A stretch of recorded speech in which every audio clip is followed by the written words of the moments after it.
the Eager Beaver Show. Good morning, this is the Eager Beaver Show. You are listening to a True North Eager Beaver Media Incorporated podcast.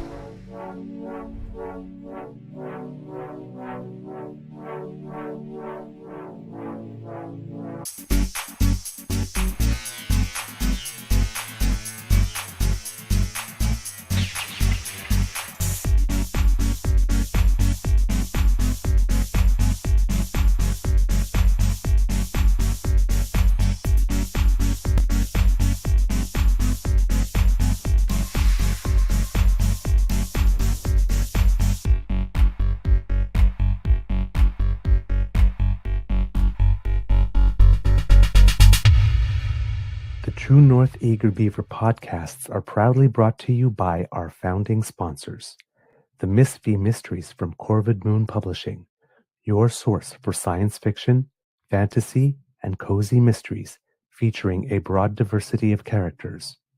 PsychicTarot.ca, book your tarot reading and unlock your spiritual journey.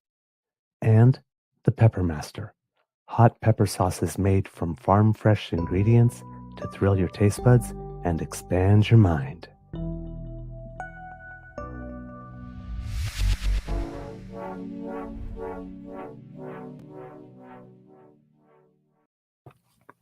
Well, good morning and hello, kids and cubs, and welcome to Season 5 and episode number 671. No, 91. 691 of the Daily Beaver Morning Show. 100% Canadian. Today, recording day is Monday, July 14th, 2025, and it is going to be a lovely day here at the Beaver Lodge. I'm seeing the sun just peek up above the roof for our next door neighbor here, and it looks like it's going to be a nice day. I am your host, the Eager Beaver, pronouns he, him, hey, Mr. Beaver A. And with me, as always, is my good friend, Mr. Grizzly. A big thank you goes to our podcast founding sponsors, the Pepper Master, the Miss V Mysteries from Corvid Moon Publishing, and PsychicTarot.ca. Got a good show for you today. Hope everybody had a lovely weekend. And, well, before we get into it, Mr. Grizzly, how's your mental health today, sir? Yeah. Oh, okay. Well, I woke up at 5:30 to start getting prepped for the new schedule, right? Right. And Lola did not want to get out of bed. She's still asleep because the idea was to get up at 5:30, get washed up, get ready to go, and take her out at 6, and then sit down at the computer at 6:30 and get ready for this at 7. And she didn't get out of bed. So that was like, okay, I guess we'll have to ease into it over the course of the next few days because I start the new job on next Monday, and I'll only be able to do half an hour in the morning because I'm going to have to be out the door at 7:28 at the absolute latest, due to the fact that I got to get on a bus right away to make my connection so I can get to the office in time. So it'll take about an hour to get to work. Commuting. Yes. Don't you miss it? Well, no, actually, I don't. My commute before was a 15-minute walk. And prior to that, I didn't have a commute per se because for almost 30 years, I was on the road. Right. I just get in my vehicle and drive. I seldom went to the office. Unless I needed to pick up something, I would just go to the client site, which made it a little bit easier, right? Instead of having to drive across town to get to the office and then turn around and drive back back downtown, which is usually downtown Ottawa or downtown Gatineau is usually where most of the work took place. So, yeah. And that was, usually a company vehicle provided or a vehicle allowance or something. And now it's nothing like that. So at some point I will look at getting a vehicle, but I'm not in a rush. I know. And you probably have a, don't want to get burned again vibe about it. Yeah. Because it was like right before COVID when you released the other one. I leased a vehicle in January of 2020. Mm. And the whole world shut down. Yep. Now, thankfully, I was very fortunate that the leasing company Honda, and I still will say it, they were. I just wrote them an email that said, "Look, I don't have a source of income anymore." Right. Like millions of people, and they were like, "Yeah, don't worry, we're going to defer it.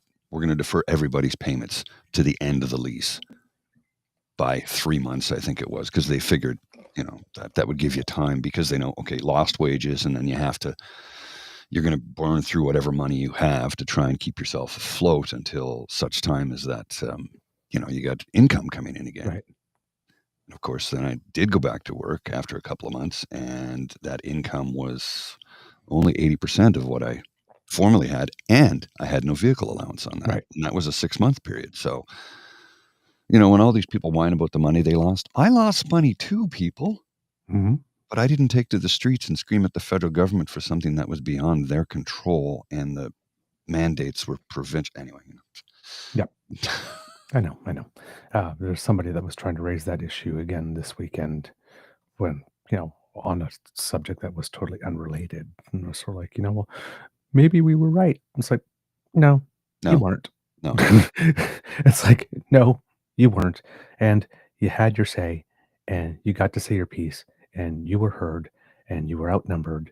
So, if you want to remain trapped in forever 2022, I guess the mind is the greatest prison, but the rest of us have moved on. You should probably too. Right. You weren't right. Well, let's put it this way. You were right, as in politically, but you weren't correct. Mhm. So, yeah. Just want to respond to Bucky here. Bucky says, I chose to spend more and live downtown a 15-minute walk from work so I wouldn't need a car. I save so much on gas and parking, etc., that I don't hesitate to take an Uber when I need to. Yeah. That was my life for the last couple of years. I've been living downtown, for a very long time now, 15 years in this place, and I'm never leaving here. But my new job has me working in another part of town. Mhm. I have no control over that. Yeah. And somebody says, "Well, find another job." It's been a year since I've had one. Yeah, that's just easy. Just find another job. I've had so many people Simple. just find one that's closer to home. Simple. Because let me just go to the job tree, and I'm not picking on you for that either, Bucky. Just so I can be clear, I'm not. I've had other people say to me online, Yes. Well, just yeah. See, here's the thing. So the job I got is the closest thing to being exactly what I wanted, number one. And number two, the one that's paying me what I was hoping to get, because I was getting all of these offers online that were, for want of a better term, lowball bullshit. I mean, like they were offering me, in some cases, $20,000 less than I was paid the year before. I'm like, what, are you people out of your frickin' mind? Are you out of your mind? In some cases, they're offering me the same as what I had earned, but most of them were offering $20,000 to $30,000 less. And I'm like, no. You have to understand, I'm at the point in my life where I need double what I was earning, so that I can, not be a ward of the state when I can no longer work. Right. Like, pay me more now so the public doesn't have to pay me later. Right. Is what it boils down to now. I mean, public paying me later. Let's not even get into how bad that is right now. But Yep. I hear you. we'll have a conversation. We'll have an in-depth conversation about the current social safety net that we have in this country and how it's been failing people for quite some time. We're not going to talk about that in the detail today, but at some point in time, we'll have a conversation, and we'll bring in a few guests who can, speak to lived experience about how bad it is. We've had a few guests on in the past where we've, peppered the conversation with that. Folks, we've talked about ODSP and how little that pays. We've had a few folks over the years, but I think we should, at some point in time, let's just do a show where it's like a special, like an afternoon special or something. On tonight's very special episode of Blossom. Blossom blossoms. Oh, no.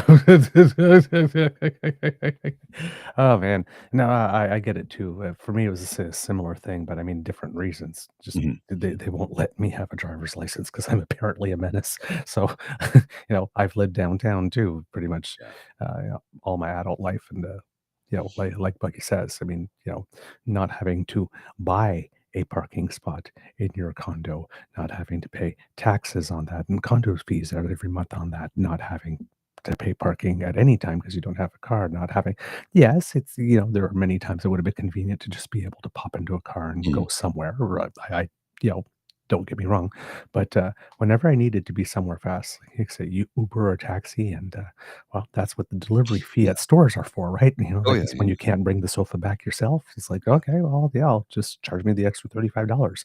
But the amount when you add it all up over the course of the year didn't come anywhere close to what I would have spent on insurance and gas and parking and all that kind of stuff. Maintenance So it's and like, yeah, yeah, yeah. yeah. Agreed. And that was, one of the reasons why I just said I can no longer afford to keep my car.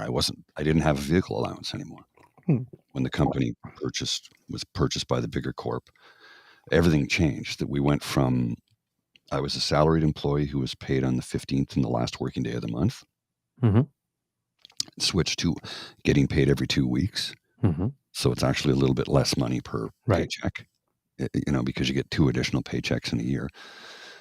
Instead of 24, you get 26, and it does thin it out a little bit. And then not having the vehicle allowance really harmed me. And they moved me to an hourly wage from salary. Right. So Yeah. That's a lot of changes, and that's just like, um, uh, just a little nick, a little cut, a little nick, a little cut. But when you add them all together, that's by it a starts to thousand add up. units. Yeah. Yeah, indeed, indeed. And yes, there's a premium for living downtown. I mean, had I bought the same condo in the suburbs, it would have been a lot Mhm. less. But you know, after a couple of years, the difference was very easily made up. Well, and that's the other thing too, is because I have friends who desperately wanted to buy homes, so they bought in Orleans or Barrhaven or something like that, and they're lovely communities. Mhm. I'm not going to pick on them. I'm not. No, no, they are. They're lovely communities, and I know people who love those communities and spend most of their lives in those communities. They almost never come downtown, right? Mm. Unless work brings them downtown. Some people work in their communities, and a lot of people can work from home now. Many people do live there and work downtown, and the commute they hate with a passion, which is why so many people during COVID and the start of the shutdown of commuting, if you will, uh, really help people refocus what they wanted out of life Mhm. and what they wanted out of their careers. And a lot of people just switch careers Yep. because they're like, you know what? I'm not doing this 90-minute commute every day Yep. anymore. Or 60 minutes, whatever it is, 2 hours or an hour and a half in the morning and an hour and a half at night, 3 hours to 2 hours a day, traveling back and forth of unpaid time, unproductive time, Mhm. not leisure time, because it's not. No. It's like somebody did say to me on a Twitter conversation about, well, you've had the last year off to relax. I go, Oh, relax, no. No. bro. I have no money. How does one relax? Yeah. I don't understand that type of thinking. It's It's like like I really, everybody knows that the hardest job that anybody will ever have is looking for work. it's difficult and it's stressful. Exactly. So it's like, well, what do you got to worry about? You relax. You should be like completely cool. It's like, no. uh, If we It's had a either been a long UBI, time since you've been out of work or well, if we had a UBI that could support us properly, yeah. that's one thing, but we just don't. Yeah. And EI, I've got no more no more money coming in. That's it. Yeah. It's done. Yeah. I'm Yeah. That finished. ran out some time ago. Yeah. So Yeah. uh, I have I'll get my first pay on the 31st of July, which I think is a midweek, something like that. Hmm. But I'll only have 4 days on that because of the Right. way it starts. Right, I start on the 21st. Right. Or 5 days, so I'll have the 21st to the 25th, Yep. which will show up on my first pay on the 31st, which is a Thursday. Hmm. 5 days is better than nothing, but it's still Yeah. I gotta Absolutely. stretch it, you know? Yeah. Speaking of employment, Mr. Grizzly, there was some numbers out on Friday. Yeah, jobs are up, eh? Yeah, according to Statistics Canada, the jobless rate in Canada has gone down for the first time since the month of January, from 7% to 6.9% after the Canadian economy recorded 83,000 jobs in June. Mm. Wholesale and retail led all other categories in terms of job growth. There have been 55,000 jobs in manufacturing that have been lost since the beginning of the year, though. So you want to have an idea of how the Trump tariffs are hitting. They are hitting. They are. They are hitting. It's not negligible, and that's why I keep on saying, domestically, where is the announcements for the additional programs to come into the aid of the workers, those 55,000 workers, and the various sectors that they're a part of. There's been a lot of talk about it in the campaign, but I haven't heard a specific announcement yet. So I'm still waiting for that. The positive job number, however, people are wondering whether or not the month previous represented a bottoming out Mhm. of job losses, and this is a rebound, or it's just a one-time anomaly. So again, we'll need more data points to know that. But the Bank of Canada, what looked like the odds were good that there would be an interest rate cut announced on July 30th, which is their next meeting. And it seems that might be delayed again because of these job numbers. People are waiting to see what they would probably want to see what the inflation numbers are now to see how it all goes together. But a lot of people were thinking, with all those manufacturing job losses and all that Mm. kind of other stuff, that now would probably be a good time for the first one, because they have been delaying it because the economy has been performing better than anybody had expected by this point, given all the tariffs. But there are still, while the overall economy is doing well and things are compensating, external trade is increasing and all that kind of stuff. Tourism to the United States is dropping, but there's increased tourism to Canada, there's increased tourism to Canada, but Yes. there's increased tourism from Canadians within Canada as well. Yes. And Yes. you had something Yes. on that, Mr. Grizzly, I believe. Well, so I'm just reading here. This is Uncover the News sent me this earlier, and this is from. Well, this was 5 a.m. today. This was published on CTV News. May not make it through the end of summer. Canada's duty-free shops struggling amid drop in cross-border travel. And this is according to one individual who owns John Slip, the owner of the Woodstock duty-free shop in Belleville, New Brunswick. I didn't know there was a Belleville, New Brunswick before this morning. Oh, there we go. But the Woodstock, New Brunswick, Woodstock duty-free shop in Belleville, New Brunswick. Okay, I'll do the geography on that later. He says he plans to close the store within the next 6 weeks, citing plummeting sales, a drop in Canadian travelers, and the lack of federal support. Canadians are not traveling across the border in anywhere near the numbers they normally would be. He said in an interview with CTV News Channel on Saturday, he said at the end of last year, we were down 20% from 2019, still climbing out of the COVID hole. Now we're talking 50, 55 to 60% down versus 2019, which is the benchmark. He says, while Wow. American visitors are welcome, Slip says his business is heavily dependent upon Canadian travelers. And Canadians just aren't crossing the border. So I feel for these folks. I really do. I Yep. genuinely do. Because when we said Trump is going to harm the tourism industry, it wasn't just in his country. Yep. It's hurting us as well. Oh, yeah. And Yep. you got to imagine duty-free stores along the southern border with Mexico and the U.S. are going through the same thing right now. I would assume so, yes.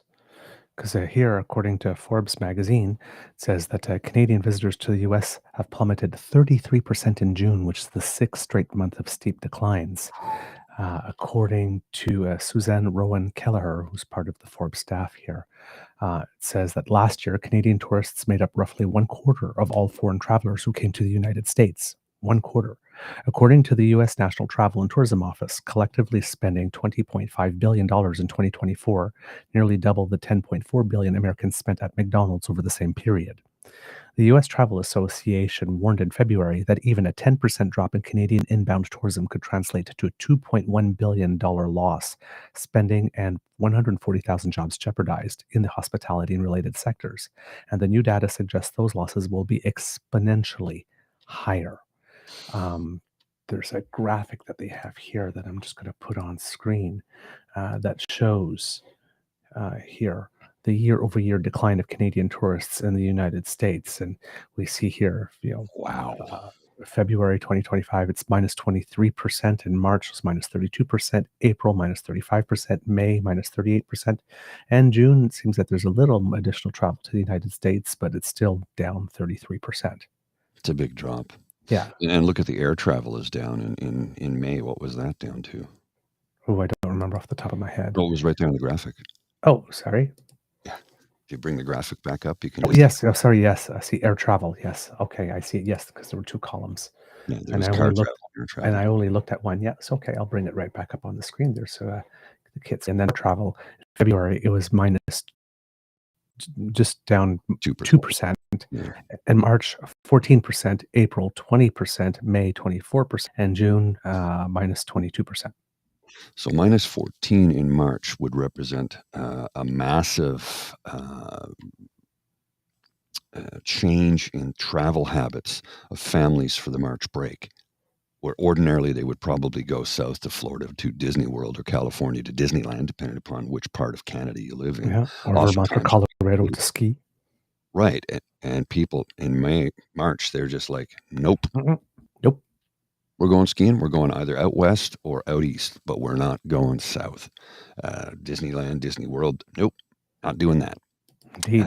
And you can thank the president for that. Yeah, indeed. Disneyland, Disney World, don't get mad at us. Yeah. Indeed. The article continues. In early February, when President Donald Trump began talking about tariffs and started referring to Canada as the 51st state, then Canadian Prime Minister Justin Trudeau told Canadians not to spend vacation dollars in the U.S., and he repeated that call to action until he left office in April. 3/4 of Canadians who had previously planned a trip to the U.S. say the tariff announcements influenced their plans. Over half, 56% of those who had been planning to visit the United States have since decided to travel elsewhere, according to a survey by Léger Marketing of over 1,500 Canadian adults fielded in mid-May. Ongoing headlines in multiple news outlets of more than 50 Canadian tourists being detained at the U.S. border have driven Charlie Angus, a recent retired minister in Canada's House of Commons, to call for his government to, quote, do the right thing and issue a travel warning to any Canadian about the threats they might face from the United States government, and calling the U.S., quote, a nation that has no respect for individual rights or the rule of law. U.S. Customs and Border Protection declined to comment, instead directing Forbes to contact Immigration and Customs Enforcement, ICE, which I'm sure they just have operators standing by to pick up that call. But yes, there's about, I think, 55 Canadians now that are currently detained in some way or form by ICE. And then you have U.S. governors, mostly Democrat governors, of course, saying, hey, not all Americans, don't punish us for, what's going on. Sorry, it's like your president painted you with that brush. Yeah, it's like, and they've come up here and they've asked us, to come back, and they had meetings, and Susan Holt, the premier of New Brunswick, was pretty blunt. It's like, yeah, pretty much, not in these exact words, but yeah, that's not going to happen. Yeah, basically, yeah. Right. But thank you. And, and I can understand in that sense, the Democrat governors and whatnot saying, that, hey, it wasn't us, and, don't punish us. But we understand that. However, 55 of us have been detained. It's not about you. Well, it's not about you. And this from Christian says, I no longer feel anything for the business crying about Canadian visitors. They don't give a shit that we might end up in a detention center. They only care about their profit loss. Yes. Now, and again, when I was saying I feel for these folks, I was talking about the Canadian duty-free shop owners in Canada. Yes. Who are no longer getting Canadians coming back from the U.S. to buy duty-free products. That's specifically referring to Canadian businesses. Yeah. Just so we're clear on that. That's all. Yeah. And then, according to the article, the U.S. is looking at a significant 9% drop in U.S. international arrivals for 2025. That's all countries combined. And a drop of 8.5 billion or 4.7% in international visitor spending relative to last year, according to the latest forecast from Tourism Economics, a nonpartisan Oxford economics company tracking tourism statistics. But the true damage is actually twice as catastrophic because 2025 was supposed to be a big growth year for international tourism, Adam Sachs, president of Tourism Economics, previously told Forbes. The US was projected to see a 16.3 billion increase in tourism revenue from international markets and is now facing losses of up to 12.5 billion. So that's about a $29 billion swing. That's a lot. Wow. So $29 billion. That's incredible. And what was it said? 10% drop would in Canadian inbound tourism alone is a 2.1 billion loss. So when we're talking about a 29 billion swing from the projected revenue to decline. And what's really interesting about this is that tourism is about one of the only sectors, business sectors, when you list them all, in which the United States has the trade surplus with the rest of the world. And Trump's That's whole correct. thing is about, reducing the trade deficits to put it such that the United States has a trade surplus in everything because the United States has to win on everything all the time and everybody else has to lose Yeah, that's in Trump world. And That's the Trump. one thing on which they were actually winning, he's killing. Yeah. Well, you got to remember he's an idiot. Oh, yeah. You know what?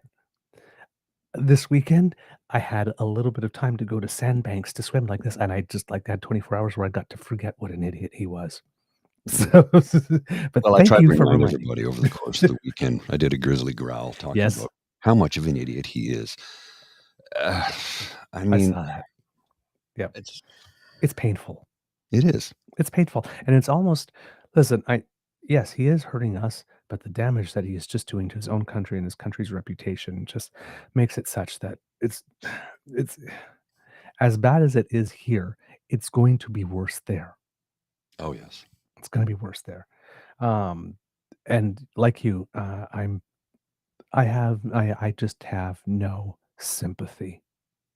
No. I just have none. It's like I understand you personally, the people who are coming here and say, "Hey, don't forget about us. We're not all Americans," did not vote for him. I get that.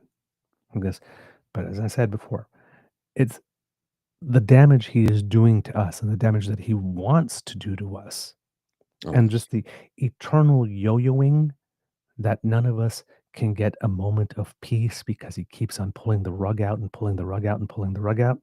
This makes it such that again, please stop flattering yourselves because it's not about you.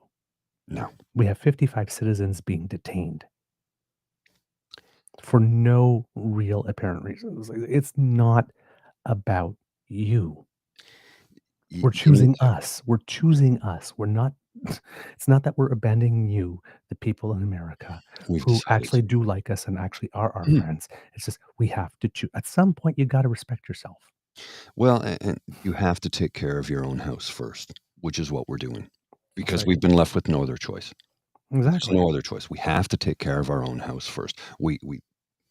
Hey, you know what? To steal and paraphrase a line, we're full up right now. We can't take any more. I'm paraphrasing because Trump wants to kick out every single person that doesn't look like me, I think. Yeah. I mean, Well, I mean, how many American citizens have been literally detained and being deported? But where are you going to deport an American citizen to? yeah. Well, that's the number one thing. But Trump is actually on record. There is video of him saying like this that he wants to send away the homegrowns next. Yeah, yeah, yeah. Right. So those are other tweets that I've said. It's well, I believe this, and it's only those immigrants and it's all that kind of stuff. And it's like, dude, you're not paying attention here. Did you miss this when he said this in April? It's like, the guy wants to deport Rosie O'Donnell, Yeah, he said he wants to remove her citizenship. right? He can't No, do that. She's what, fourth or fifth generation American citizen? yeah, She has roots that go back to Ireland, and she's seeking Irish citizenship. I don't know if she has it or not right now, but hmm. he wants to take away her citizenship. Well, you can't actually do that, but he's going to try. Oh yeah, absolutely. He's going to try. which first they came for and I know how then I stood up and spoke up because I know how the rest of the goddamn poem goes. Well, now he's coming for citizens. Yeah. So there's a lot of people that are sitting there and like this, and they're still thinking like this. He'll never come for me. It was like, dude, he's already talking. Like it's been months now since he's talked about Yes. applying the same thing to actually American-born citizens, So if you say anything that runs even the white afoul of ones, Yeah. even the white ones. if you say anything that runs afoul of his weak, shallow, thin-skinned ego, Yep. anything that flies in the face of his overt narcissism, he's going to punish you. Yep. And I just read something here. It said apparently the FBI is telling media companies across the United States to lay off the Epstein case and the Epstein files, or you'll no longer have access to the administration. Yep. He really, really, really, really, really doesn't want anybody to be talking about Epstein, which tells me, gee, we found the place on the doll where it hurts when you push. Apparently so. So stick your finger in there and just make him scream. Now, on a whole other front, and again, there's some oblivious U.S. news with regard to this. In Canada, as you know, we now have wildfire season, but hey, climate change is not happening. It's not real. But we have an annual wildfire season now. And about 6,000 residents from about 6,000 residents from two remote First Nations in Northern Ontario were evacuated on Friday. The government of Manitoba, as we reported, announced a second state of emergency this summer because 12,000 additional people had been ordered to evacuate. And I think there was already about 22,000 out at that point, and there's very little room left. And in Saskatchewan, another 2,000 people were forced out of their homes on Friday. So there's a lot of stuff burning. And again, our wonderful American friends decided that they were going to go full Karen and write the manager. Yeah, I saw that. So Are you what? from the Congress? Yes, from the Congress of the United States, dated July 7th, 2025. I'll grab a coffee while I read this into the record. I'll be right back. Okay. To the Canadian ambassador to the United States, Kirsten Hillman. Dear Ambassador Hillman, we write to you today on behalf of our constituents who have had to deal with suffocating Canadian wildfire smoke filling the air to begin the summer. As we are entering the height of the fire season, we would like to know how your government plans on mitigating wildfires and the smoke that makes its way south. As I'm sure you know, this is not the first year Canadian wildfire smoke has been an issue. In 2023, Canada had its worst year for wildfires on record. Last year's fire season was considered one of the worst, and this year seems to be a continuation of those previous years. While we know a key driver of this issue has been a lack of active forest management. Do they rake the Okay. forest floor? Yes. We've also seen things like arson as another way multiple large wildfires have ignited in Canada. With all the technology that we have at our disposal, both in preventing and fighting wildfires, this worrisome trend can be reversed if proper action is taken. Yes, of course, yes. Our constituents have been limited in their ability to go outside and safely breathe due to the dangerous air quality the wildfire smoke has created in our neck of the woods. Summer months are the best time of the year to spend time outdoors recreating, enjoying time with family, and creating new memories. But this wildfire smoke makes it difficult to do all of those things. Canada has been a friendly neighbor of the United States and the states we represent. So, given the significance of this issue, we urge you to relay this message to your government, in particular, Natural Resources Canada and the Canadian Foreign Service. Thank you for your time and consideration. We look forward to your response. Now, on this, I'm going to put out right away, Kits and Cubs, that of course, when they're talking, and this is signed by Tom Tiffany, a member of Congress, and Brad Finstead, another member of Congress. Now, I'm going to go here into this letter here, and they say, while we know a key driver of this issue has been lack of active forest management. Okay. See, over here in Canada, we believe that a key driver of this issue has been climate change. And you, the United States, as the largest belcher of CO2, and we've been asking you for decades now to do something really significant about it, and you haven't really. We would like to say as you said in your letter, with all the technology that we have at our disposal, both in preventing and fighting the release of excessive CO2 into our atmosphere, this worrisome trend can be reversed if proper action is taken.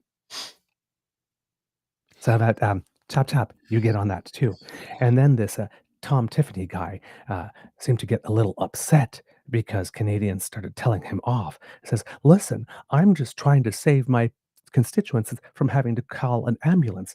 And I'm sure, Mr. Tiffany of the GOP, if we look at your voting record on healthcare, it might be more that your constituents are actually trying to avoid the cost of the ambulance Yes. to the hospital if they need it. So your voting record on the environment and your voting record on healthcare are not that great. So don't you dare be stepping up." Now, of course, this is for domestic consumption, of Mm. course, using us as a punching bag, but try to make us believe that you actually care about your citizens having to go to the hospital because of Well, smoke, and that you're doing all you can to try to prevent it by writing a letter to the manager. it reminds me of the woman who sits this I'm going back a number of years when you could smoke in bars and restaurants. And the bar area where you could also dine was a smoking area. And it reminds me of the woman who sits down at the bar and orders a meal, and the gentleman beside her just finished his meal and lit up a cigarette. She goes, "Excuse me, I'm eating. Do you mind?" And he says, "No, I don't," and continued to smoke his cigarette. And I looked at her and I said, "Lady, you chose to sit in the smoking section. Hmm. Just like I did. I'm allergic to cigarette smoke. I chose to sit at the bar and have my meal here. Hmm. This was my choice. He has the right to do what he's doing. Mhm. Yeah. The smoke drifts over, then go sit somewhere else." Yeah. Now, It's like this. Can you do something about the smoke from Canada? Yeah, yeah. Let's do something about climate change. Let's mitigate that by stopping. yeah. So, if we just had a team of people with more rakes managing well, you know what? If you're really concerned, when you had fires in Los Angeles, we sent water bombers. So why don't you send some of your best, some of your best forest management team members up here to help us rake that forest if you are so concerned about that? Well, you remember So, the viral video of the guy going, "Look at those American heroes right there in that plane. Look at them scooping up that water and dropping that on the fire." And people are going, "That's a Canadian water bomber from Quebec. Thank you very much. We send them yes, down every year."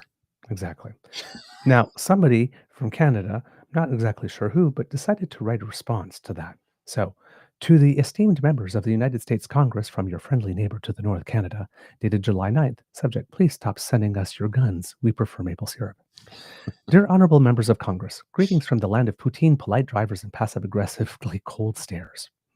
We write to you not with malice, but with maple sweet sincerity and mounting frustration. While we deeply value our long-standing friendship, forged through shared values, vast borders, and a mutual love of Tim Hortons, yours secretly, we must address a growing concern that's shooting holes, literally, in our peaceful Canadian society: the flood of illegal firearms pouring across the US Canada border. According to the Royal Canadian Mounted Police, over 70% of all guns used in crimes in Canada can be traced back to the United States. That's right. More than two-thirds of the illegal firearms making our cities more dangerous are imported from your side of the border without even so much as a customs declaration or a sorry, eh? Here in Canada, we have strict gun control laws, extensive background checks, and we don't usually think of open carry as a lifestyle unless we're talking about a thermos of hot chocolate in February. And yet, your guns are sneaking across the border like they're trying to escape a country music concert with no encore. Some highlights or lowlights for your consideration. In Toronto, 2022 police data showed that 86% of handguns used in crimes were illegally imported, mostly from the United States. Gun crime in Canada has risen 81% since 2009, in no small part due to these imported weapons. Canadian Border Services has reported increased seizures of ghost guns, 3D printed, untraceable, Mhm. and made with more parts than a bad IKEA project. We kindly ask, could you please keep your guns at home, or at least put some tighter rules around them? We'll continue sending you oil, comedians, and apologetic pop stars, but we prefer not to trade Drake for a Glock. Yeah, no kidding. This isn't just about safety. It's, it's about the soul of the neighborhood. When one house is on fire, the other can't just spray it with kindness and hope for the best. We need action. We need cooperation. We need fewer handguns and more handshakes. So, from the frozen tundra of Nunavut to the foggy shores of Newfoundland, we urge you to take stronger steps to crack down on illegal gun trafficking. Your country may have the right to bear arms, but we'd like the right to not bear the consequences. With neighborly love and just a sprinkle of exasperation, signed the people of Canada. CC Canadian geese, who may soon be our only border patrol. CC that one guy in Saskatchewan who owns a moose named Gary. Well, did you hear what Wab Canoe had to say? Because I've got some quotes here from his press conference the other day. This is Oh, good. please, This is, please. when asked by reporters during a news conference Thursday, Premier Wab Canoe praised the work of American firefighters who have come Right. to help Canada battle the wildfires. I've shaken the hands of American firefighters in northern Manitoba who are helping us out, and I would challenge these ambulance chasers in the U.S. Congress to go and do the same, and to hear how much the American firefighting heroes who are here, how much they loved our province. He then criticized the politicians for sowing division. This is what turns people off from politics, is when you got a group of Congress people trying to trivialize and make hay out of a wildfire season where we've lost lives in our province. There's no place for that in politics. If you can't get likes on Instagram from your own skills as a politician, don't bother trying to throw other people under the bus during a state of emergency. Hmm. Coming in hot, once again, Premier Canoe. We Well, salute you, sir. Yep, I have a little bit of a clip of that, and that actually is the comment that got Tom Tiffany to respond. So here we'll have a little bit of a Premier Canoe here. Oops, hold on. I'm just going to make sure that the sound is directed the right way. I could hear it. Yeah, it was good. It was good? Yeah, Okay. yeah, just Perfect. back and we're Okay, good to go. so there we go. Well, I've shaken the hands of American firefighters in northern Manitoba who are helping us out, and I would challenge these ambulance chasers in the U.S. Congress to go and do the same, and to hear how much the American firefighting heroes who are here, how much they loved our province.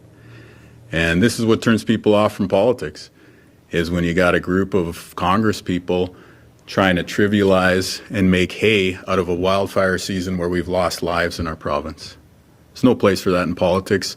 If you can't get likes on Instagram from your own skills as a politician, don't bother trying to throw other people under the bus during a state of emergency.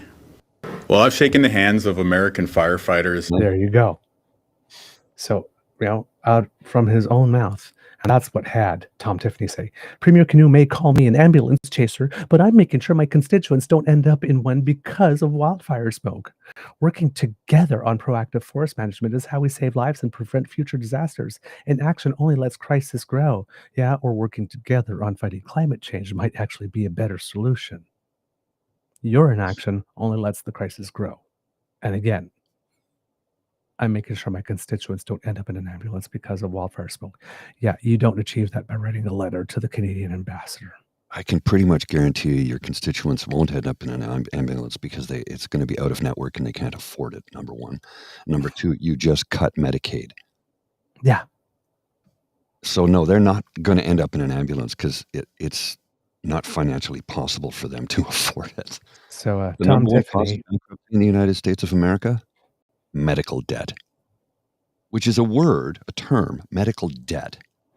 It's not a term that should exist in the English language in 2025. Yep. It should not exist. It shouldn't. Nope. There's no reason for it. Nope. Other than greedy people being greedy. Yep. So Representative Tom Tiffany, 7th District of Wisconsin, is the one he represents. So yeah, there you go. Sir, with all the respect you are due, please accept our invitation to run an ultra marathon off the world's shortest pier. I mean, Thank you. Come on. It's like they're slapping tariffs on us and doing also all this other crap, being complete uncooperative with the world. And then it's like, knock, knock, knock. Hi, Canada neighbor. Could you do something about the smoke? Like this. We'd like to work together on making sure that, our summer isn't disturbed. But yeah, because our summer isn't disturbed by the smoke too. Yeah, it's like if you could just keep the smoke on your side of the imaginary line. Listen, we'd be happy to keep our smoke on the side of our imaginary line if you could keep your bullshit on the side of yours. You keep your guns and your bullshit and your stupid politics and your hateful rhetoric and your Nazi-like Gestapo ways with your ICE, and we'll see what we can do about the smoke. I was just like, that's it. Oh, God, so stupid. All right. So, in the other more realm of stupid, of course, is that as we know, not Prime Minister.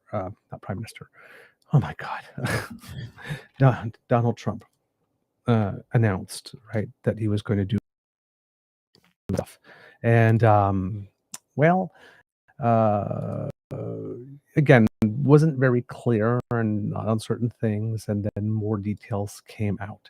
So it seems that is it an additional 35% tariff, or is it everything that was already tariffed at 25% is now going to be tariffed at 35? That's sort of one of the questions that doesn't seem to be completely clear. But he already started tackling himself by saying that CUSMA compliant trade is exempt, and well, most of the trade between Canada and the United States is already CUSMA compliant. And it's becoming more so. There's a lot of people who just didn't file the paperwork because it was too much of a burden, but they're doing that now so that they can get the exemption. And then he announced that there were going to be tariffs of 30% for Europe and Mexico, who both of them are in the throes of also negotiating a deal. And then with Brazil, because Brazil is holding their former president, who was dubbed at the time the Trump of the tropics, and did some things that were not too kosher. They were holding him responsible. Yeah, Bolsonaro. And, they're trying to hold him responsible for what he did right now. Like, he's already been gone to court and been sentenced and banned for running for office for another 5 years and that type of stuff. But there's more action that looks to be taken against him. And I guess while Donald Trump doesn't like the thought of any news coming from anywhere in the world where any leader that espouses ideology similar to his would be held responsible, especially by court of law, for their actions. So with regards to Brazil, he is going to slap them with a 50% tariff. Now, again, like the tourism industry, Brazil is one of the few nations with which the United States actually has the trade surplus. The trade surplus is in the United States' favor with Brazil. So there should be no reason to tariff Brazil in any way. Right? So Brazil imports more from the US than it exports, but that hasn't stopped him from going after it, jeopardizing $100 billion worth of trade in order to help former President Jair Bolsonaro. Quote, "This trial should not be taking place. It's a witch hunt that should end immediately." The trial against Bolsonaro is, for him, well, he's accused of plotting a coup. Oh, maybe that's why Donald's just a little touchy. A little bit. Yeah. The trial, Trump indicated he would impose a 50% tariff and that it should probably be more to level the playing field. Not sure how you level the playing field has anything to do with it. Current President Lula da Silva essentially responded with "Bring it."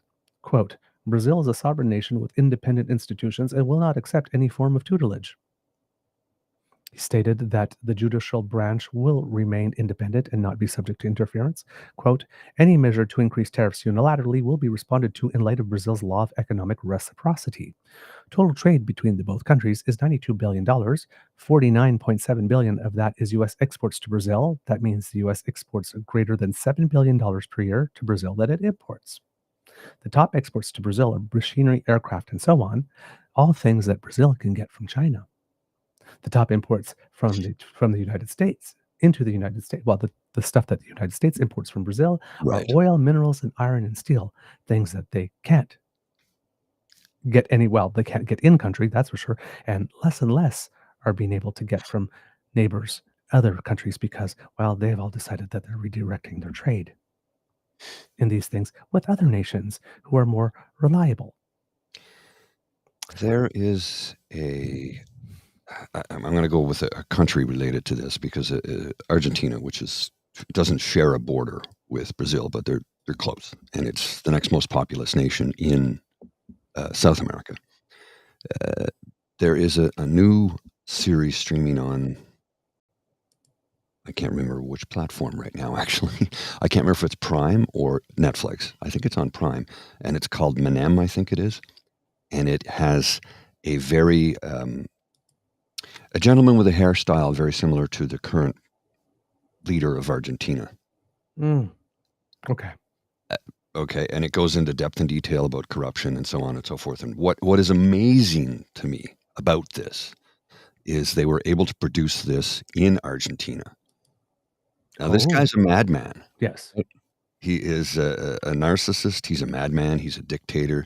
He's a Trump Jr., Trump wannabe, and Trump wants to be Hitler. I mean, that's no secret. He admired the man. We've all heard that.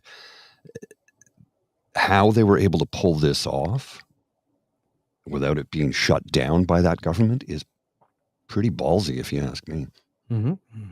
I intend to watch it over the next few days because I'm like, oh, I want to see this. I mean, I'll have to watch it. I can watch the dubbed version so I can get the nuances, but I'll watch it again in Spanish with the subtitles because I find a lot sometimes the intonation. I don't think they pay the people who dub films a lot of money because there's not a lot of effort put into many of them. Yeah, I mean, if you're dubbing it, but you're not reading it with the same emotion that the actor's doing it, you kind of change the film. Yeah, how you change how it lands. Well, I often wonder if they've watched the film in the original language, because many of them don't speak the other language. Right. I don't think they watch it in the original language. I think they just watch it and do it as they're going, and reading the lines. And there's probably little notes in the script for them to say. I'm like, maybe you should watch the film in its original language with subtitles and then go do the dub. Maybe the budget doesn't allow for that. I don't know. But yeah. I'll dub films. Yeah, really. And I'd be happy to watch the film before. Like you say, so much is lost in the dub. Yeah, I remember the first time I noticed that is I was in Trois-Rivières and I went to watch Ghostbusters in French. I'd already seen it in English. But I went to see it in French, and there was the joke about, yes, I can confirm he is a dick, or something like that. And this man has no dick. Yeah, this man has no dick. And I was I was waiting for that line, and in French, and it was clearly dubbed in European French, and the translation was written, and it's like, I'm listening to it, and it's like, what? That's not like that was one of the funniest lines of the movie, and it's like there's nobody laughing in the audience and whatnot and anything like that's just it's like, yeah, you missed that one. Yeah, maybe they were rolling in the aisles in Belgium and in France with that expression, but it wasn't an expression that I had ever heard of before. And I was just like, oh damn. Well, I mean, I've always that joke was so good in English. I've always been of the opinion that if you're going to dub a film, you should watch the whole thing in its original language, and then the actor that you're dubbing, try and emulate them. Yeah. Don't put your own spin on it. Try and emulate that actor so that it actually comes across that way. But that's me. Because it makes the words and the image sync up. Yeah, indeed. So anyway, back to the trade stuff. Sorry, tangent. That's okay. According to the BBC, Jude Sheeran, the European Union and Mexico have expressed disappointment at U.S. President Donald Trump's threat to impose 30% tariffs on their imports from August 1st. Mexico criticized what it called Trump's unfair deal and insisted its sovereignty was non-negotiable, while the EU's chief Ursula von der Leyen threatened to take proportionate countermeasures if needed. Both said they wanted to keep negotiating with the United States, and von der Leyen, in sort of connected news, was facing a non-confidence vote, and she survived that. But it seems that as the chief of the EU, a non-confidence vote is actually a rather rare thing, but she did survive it. Trump has warned he will impose even higher import taxes if either of the U.S. trading partners decide to retaliate. So again, they received, it was basically the same letter we received, but like the reasons for things changed and the amount of the tariffs changed. But it was another thing. It's a great honor for me to send you this letter because our trade stuff, and we've decided to let you trade with us still, despite the fact that you're this and that, and you do this and you do that and whatever. So we're all receiving form letters essentially.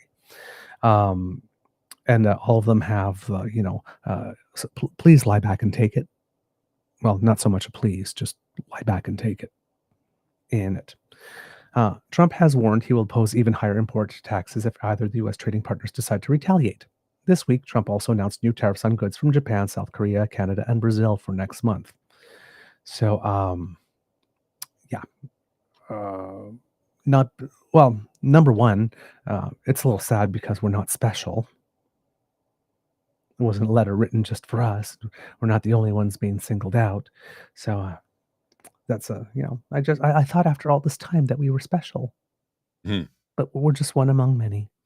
And this just confirms that Trump is too lazy, just too damn lazy to do the work of negotiating these trade deals. Now, there's something that happened over the course of the weekend, and I do not like to give this person any particular profile. It's sort of like Brian Lilly. I don't like it, but every now and then they say something that we absolutely have to deal with in a certain way.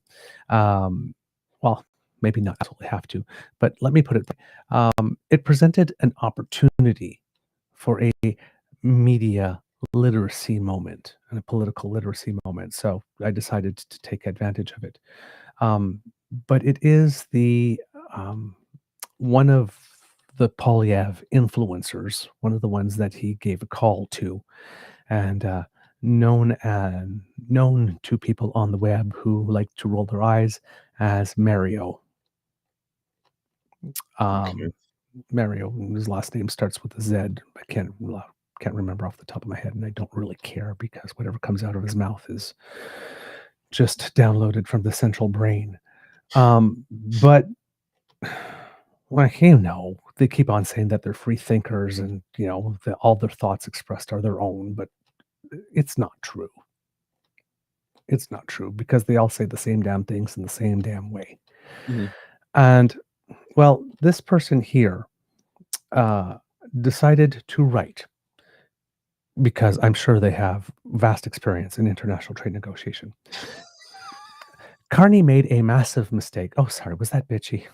Sorry. That's fine. It's fine. Carney made a massive mistake, and it all has to do with timing. We're going to be paying for it. He started negotiating way too early and making deals too early with Europe and publicly announcing them. He did things in a reverse order. The first thing he should have done is signed a deal with Donald Trump. By doing so, the tariffs are set, deals are negotiated. Then you launch the counter US deals, not tariffs, where you will no longer be buying US products when it comes to defense spending. He and the EU should and could have done this afterwards. It will likely cost us, as Trump and his administration will not like this at all. Trump will see it as an indirect attack on US companies. This, kits and cubs, is some nuclear grade copium. Some people have to fabricate the reality in which they would prefer to exist because they simply do not have the skills to live in a world where they have to accept reality as it is. So let's explore this little text and see why it is pure bovine fecal matter and fantasy. First of all, based on this guy's account's history, the opening statement about Prime Minister Carney made a massive mistake, is merely that which the account holder needs / wants / wishes to be true for their existence online to have worth and to be consistent with all its previous statements about the Prime Minister in the eyes of the audience this account holder has cultivated. The statement that, quote, it all has to do with timing, supposes a reality that somewhere that exists in which the order in which deals were struck would be in any way relevant to the behavior of IQ 47. Right? Based on what we know to be true of him, IQ 47, this is laughable on its face as a premise. The statement that, quote, the first thing he should have done is signed a deal with Donald Trump presupposes the government of Canada didn't already do that during IQ 47's first term. We already did sign the deal with him first. Yeah. IQ 47 unilaterally went back on the terms of that deal and validating the worth of his word. But this guy seems to still live in some fantasy land that if we just signed a deal first, that the word would be more respected this time. A reality that does not exist. And this is absolutely folly, because we learned there's no such thing as set tariffs with IQ 47. Buying less from the US increases the trade deficit, and the account holder appears to forget that a trade deficit in our favor is allegedly what prompted IQ 47's destructive behavior. in the first place. Then, so as a result of this, therefore logically, the timing of us making moves to shift trade away from the United States is utterly irrelevant, as the matter in question is not whether we shift trade away. No, sorry, not when we shift trade away, but whether we shift trade away. So when he says at the end, it will likely cost us, as Trump and his administration will not like this at all. This guy seems to live in a world where he believes that if we signed the deal first and then made deals with other nations that would move our trade away from the United States, that Trump would like it more then. Yeah, no makey sensey, right?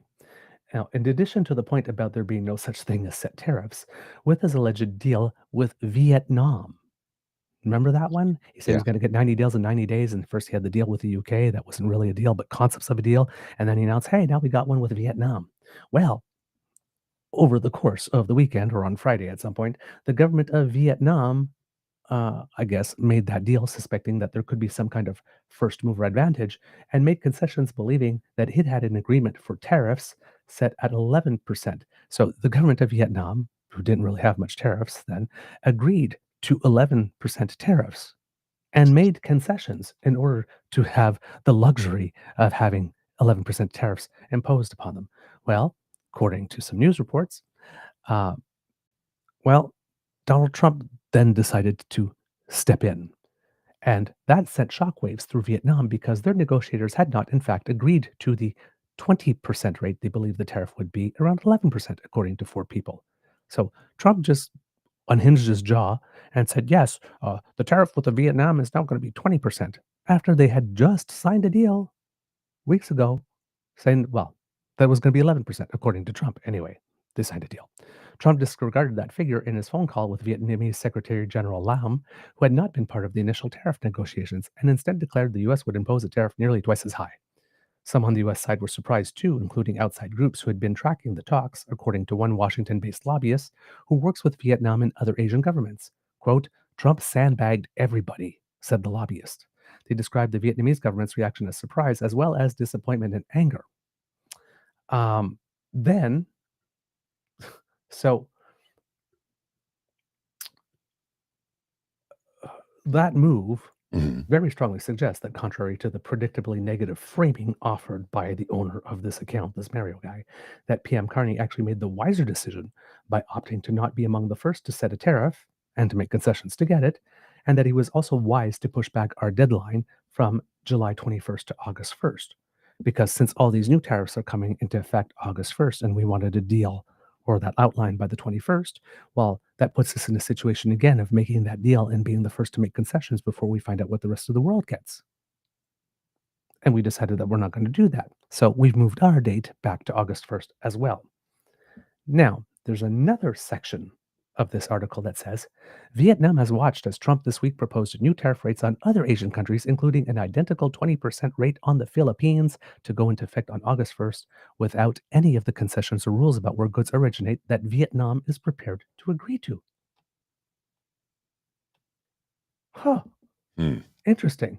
So Vietnam went first, signed a deal, said 11. Trump in a phone call then just sandbagged them, said 20, and said, hey, Philippines, by the way, you're getting 22. And then Vietnam's go, but wait a minute, we made concessions and Philippines didn't. So thus confirming that there is no first mover advantage. So all these conservatives that you keep on saying, oh, well, they were supposed to have a deal by the G7. No, nobody said we were supposed to have a deal. No. You just said that the G7 could be an opportunity to present that there was a deal, given that it was a high media moment. Like this, but we said before the G7, even on our show, don't be expecting one. It's probably not going to come. Right? And then it was supposed to be Canada Day, and that was supposed to be this, and that was supposed to be that. Gee, Carney sure seems to have elbows down. It's like, no, Carney realizes that there is no such thing as a first mover advantage. So why go first? And we've just got confirmation that he's right. Look at Vietnam. Look at the Philippines. Yeah. Same tariff rate. Only one of them made concessions. Vietnam sitting there going, why the hell did we make concessions then? Right? Finally, for all the dire predictions of adverse cost to us, The account does not even attempt, this is Mario again, does not even attempt to proactively suggest or assess what those costs might be. So when he says, Canada will pay dearly for this, oh my God, we're going to pay. No attempt. How will we pay? How much will it cost? How do you know we will pay?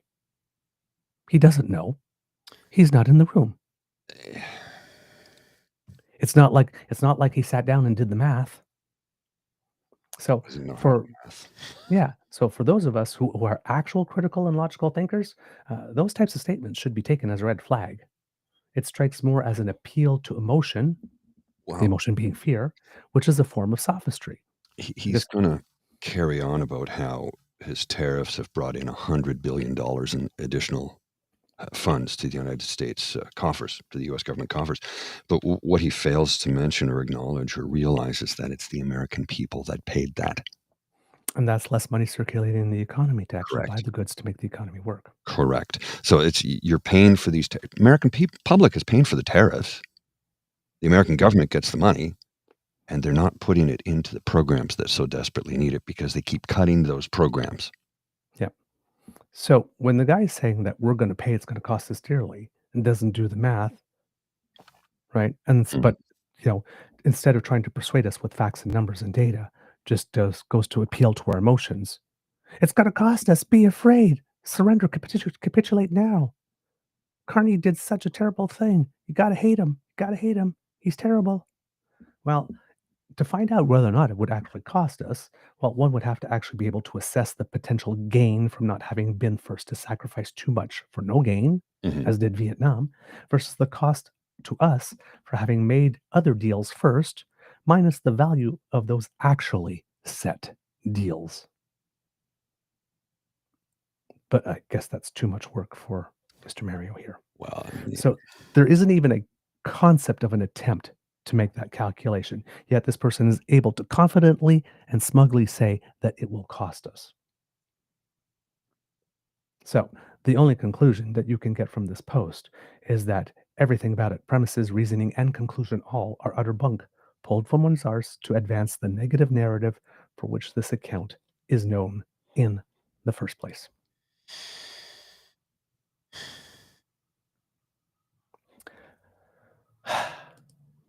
Listen, you don't know if Carney caved because you weren't in the room. Yeah. You don't know if we got nothing for the digital services tax because you weren't in the room. The only thing we know, the only thing that's in the public domain, is that White House Press Secretary Carolyn Leavitt bellied up to a microphone and said that Canada and Carney caved. That's the only data point, because you didn't hear it from anybody on our side, because again, we have some of the best trade negotiators around the world, and they know when to keep their mouths shut. So, in a war, and let's not kid ourselves, a trade war is indeed a war. The first casualty is truth. Number two, as we keep on repeating, when a certain side in a war makes a first public statement to set the narrative, that narrative is usually the message that they want their base to hear first and run with, because they're going to compare everything that they hear afterwards to that statement. Right. That becomes the statement against everything else is challenged. Right? Trump caved, as Carney caved, was the statement by the White House. Do you really want to take that as the data point you are going to run with and go all across the country smugly and confidently making conclusions and statements about what's to come next? The word of the White House. You're literally, if you're doing that, you're literally swallowing the word of Miss Leavitt whole and claiming that it is a fact. And you have no way of knowing that, because you were not in the room, and nobody from the Canadian side is talking, and nobody has corroborated. There's no independent source that has verified this to be true. You don't know if we didn't get something in exchange. We don't even know if it is real that the reason that Trump called off those negotiations had anything to do with the digital services tax. That's just what he said. You do need to remember, of course, folks, that, and I'm still not happy with how this looks. I don't like the fact that they called off the tax. I don't like it. I don't like the fact that he did it, and he did it publicly, and it looks like he acquiesced to Trump's demands. But as Todd Maffin reminded us, and as many other people have reminded us, Trump needs to look like he's winning at all times. So, and I spoke to a few people about this, and I said, no, I'm not happy about it either. However, if he gives Trump that tiny little win, what did we gain on the other side of that deal?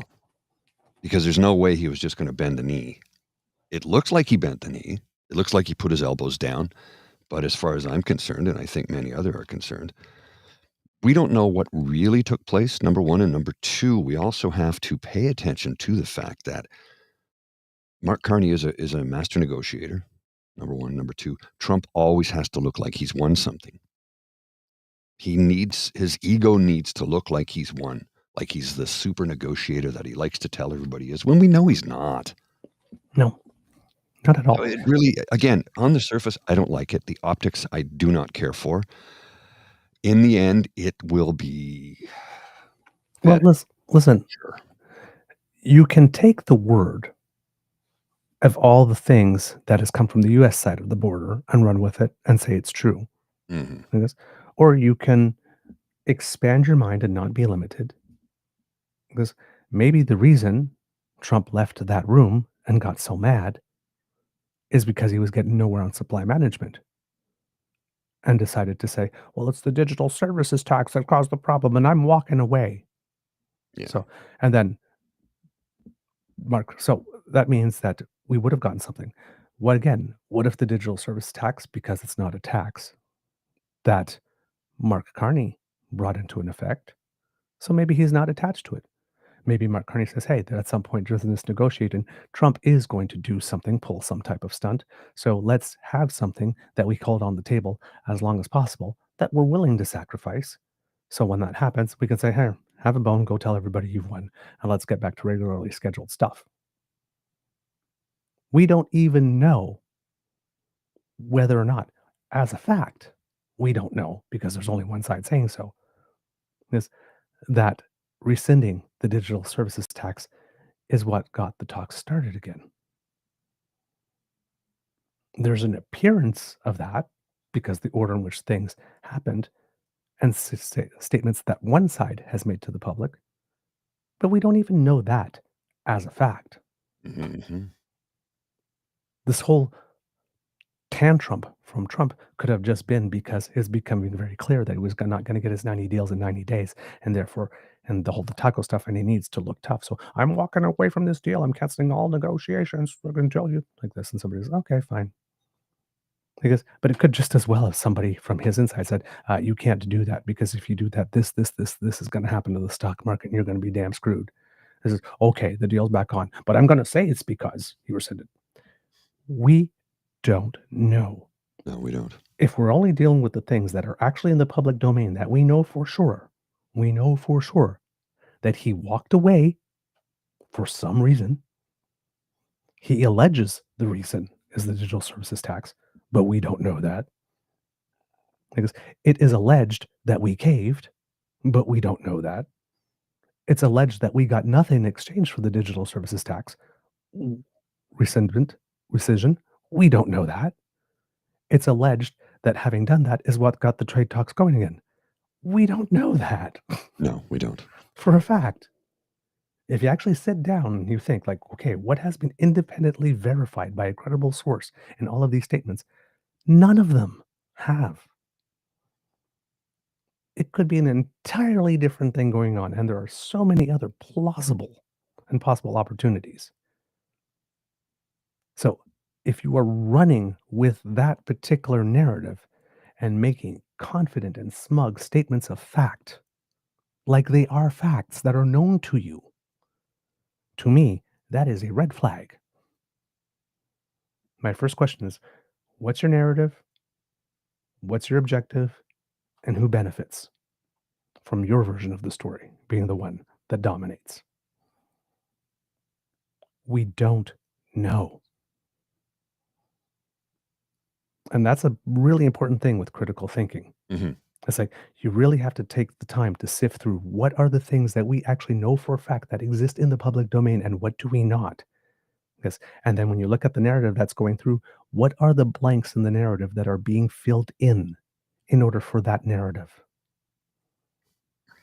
And then look at what has been used to fill in those blanks and ask, for whose benefit is that? And who does that help? Mm. And what could be the possible motive for having filled in the blanks with those statements to create that narrative? And it's always the same cast of characters that keep on filling those blanks with things that paint Canada or the Prime Minister in the most negative light possible. It's always the same bunch of characters. Of course it is. So if you try not to go crazy during this period and try not to go up and down emotionally, take a step back. Okay, this thing that has been stated as a fact, is it actually a fact? Or is it something that the person that's telling you, hey, this is a fact, wants you to buy is a fact? And what's the reason for that? Yeah. It's a lot of work. It's exhausting. I'll give it to you. I think most people would rather not do the work because you got too much other stuff going on. But if you're going to take a confident position that we're failing, or that Carney is just not up to the task or over his head and all that kind of stuff, you might want something more than just Carolyn Levitt's say so, or Pierre Poilievre influencers say so. Look, how many times do we have to eat this dead horse that they will tell you what they want you to hear and then do what they want to do? I don't know how many times over the course of this past weekend I've seen Pierre Poilievre's voting record posted online by hundreds of people saying, oh, once again, he's blaming everybody but himself for his loss. Right? I'm glad you said that because that's where we're going next. He's blaming everybody else for his loss. Mm-hmm. He says, because I was too honest in saying I was going to cut federal government jobs. No, you abandon your constituency. And a couple of years ago, I think January or February 2022, I think it was, Yeah. you abandoned everybody in the city of Ottawa by becoming Skippy the Dishes. Mm-hmm. Delivering coffee and donuts to the convoy crew. Come on. Maybe listen, we did a show pretty much every day except weekends of that election period. Mm-hmm. And on not one of our episodes did we talk for more than 5 minutes, if at all, about your pledge to want to cut the public service. No. It was hardly a dominant vector of conversation during the election. We knew Mark Carney was going to cut the public service. And he won in a landslide in his constituency, his riding. Yeah. And he's already started the cuts. Yeah. So it's like, I'm going to be honest. It's because I was honest about wanting to. Okay, girl, number one, honest is not a word we associate with you in the first place. Ever. Never. Right? There's a reason why the little saying, you can't spell Poilievre without lie, circulated. Look, the only time he's honest is when he says, well, I've probably got some facts misconstrued, although he's never said that. But if he did, that would be honest. Yeah.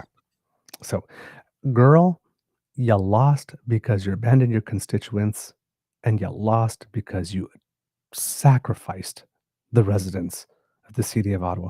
And I'm sure there are plenty of constituents in Carleton that were not able to get to work or to a doctor appointment or to something of the sort because of things you directly did, because on the advice of Candace Sheets Bergen at the time, let Trudeau wear it.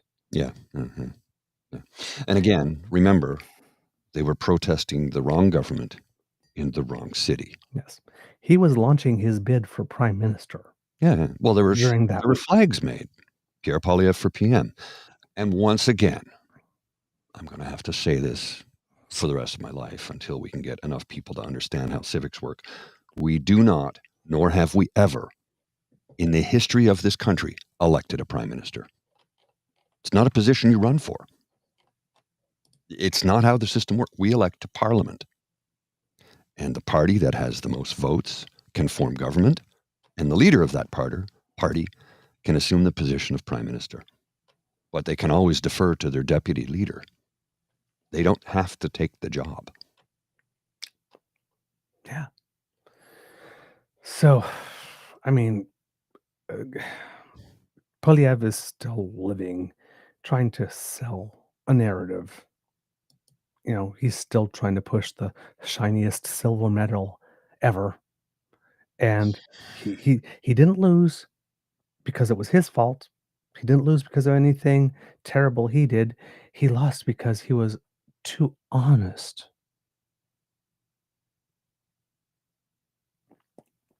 Yeah. Yeah. I figured the pause to let that settle. Pull this leg and it plays Jingle Bells. Come on, man. Come on. Come on. Ugh, God, this guy. Well, so yesterday morning I was out with Lola on a nice Sunday morning walk before it got exceedingly hot. And I got a message from Mademoiselle Fox saying, Skippy's on CBC right now being interviewed. And I'm like, I'll check that out later. I'm on a nice walk with Lola right now. I don't want to ruin it by what she goes, understood. Yeah.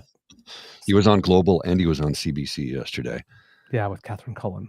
Yeah. On CBC. And it was just like, come on, man. Now, why is he getting airtime? He's a private citizen. They're like, he's a leader of the opposition. Technically, he doesn't have a seat. So no, currently that's Andrew Scheer's job. Yeah, he's the leader of the Conservative Party of Canada only. I mean, that is reason enough to be given airtime. I guess so. But sure. But any other leader would have stepped down after losing their own riding that they've held for 20 years. Yes. Well, it seems to become a thing, right? Bonnie Crombie didn't do it either. Yeah. Of course, she didn't hold the riding for 20 years. She just didn't win her seat. She didn't win her seat. I thought she should have stepped down. Me too. I mean, we actually stepped down. He did the right thing.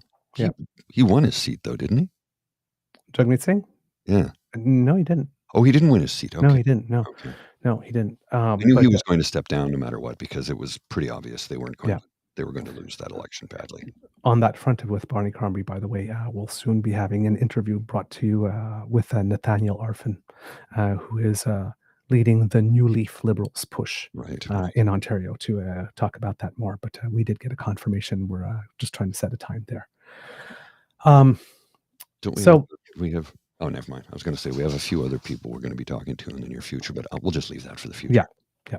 So while Polyev is trying, to polish a turd, essentially, the Prime Minister had declared that he was a little bit on vacation. Mm-hmm. Yes. And then we got a whole bunch of people doing the thing that usually happens because for some reason conservatives are really, really, really obsessed when the Prime Minister of Canada happens to not be a conservative, when they take a vacation. Well, they went on and on and on. Parliament is not releasing where he is. And then if you read through the story, it says he's staying in the Ottawa area. Okay, so we didn't give you the address of the place he was staying at. Yes, and that made Kian very sad. Was he in Europe, though, last week? The week before, yes, I believe so, yes. But I'm sure that made Kian very, very, very sad. Because he couldn't fly. Well, this is why they did that. Right. This is why they did it. Yeah. That he didn't have the precise address. Now, Kits and Cubs, we know that Kian's daddy, his literal daddy, got elected to the House of Commons. Well, son like father. Prime Minister needs to cancel his vacation and get back to work before he causes a recession or worse. You can't run a country on banking hours, Mark. From Juno News. Yes. Because of the Trump decided to unhinge his jaw and write a letter. So therefore, we must stop everything. Because in a country like Canada, developed nation, G7, OECD nation, with one of the most professional public services in the world. There is an entire team And of by the way, people. we are the most educated country in the world. Yes. 64% of Canadians have a post-secondary education. Yeah. It's the Because highest in the world. within a cabinet and an ambassador and the best trade negotiators in the world, there isn't anybody else that could be holding down the fort when Trump decides to lose his mind in public, but the prime minister. Like the prime minister himself being on vacation, that's what will cause us to go into a recession or worse. And look, There's folks, nobody else. I do recognize that education does not necessarily translate into intelligence. I recognize But that. it helps. But it helps. I just wanted to point out that we're the most educated country on earth. Yeah. So with all of that. And just one more footnote to that. Keep in mind that post-secondary education in this country is not free. Nope. And yet we're still the most educated country on earth. Now, could you imagine how high that number would be if post-secondary education was provided by the state? Right. If you had the grades, you could go get the course. Take the course, and the government will give you a monthly stipend, a universal basic income, if you will, so that you can pay your rent, buy food, and pay for your books, et cetera, et cetera, et cetera. Yep. How interesting if that was the thing. Anyway, sorry, I didn't. Oh, no worries. So the prime minister did announce that he would be coming back and that he would be scheduling a meeting, which is slated, I should say, to take place tomorrow, if I'm not mistaken, with all essentially all the premiers, I believe. So that's the first one, and that will take place tomorrow, if I am not mistaken. Now, for some reason, Doug Ford was all over social media trying to take credit for that meeting having been called, which is really, really, really interesting. Because basically, Captain Canada allegedly came up to a mic and said, in light of the 35% tariffs, we need a plan. And that was his contribution. We need a plan. The guy who ran early on the premise of protecting Ontario, concept of protecting Ontario, when Trump says now it's going to be 35%, is to run to a mic and say, somebody, we need a plan. Look at me. It's because of me this meeting has been called. Girl, come on. Unbelievable, this guy. So yeah, there will be a meeting on Tuesday with the premiers and all the kind of stuff. There will also be a meeting, if I am not mistaken, on Thursday as well, and that will be the first of a series of meetings. I think there will be 3 with Indigenous Canadians with regard to C5.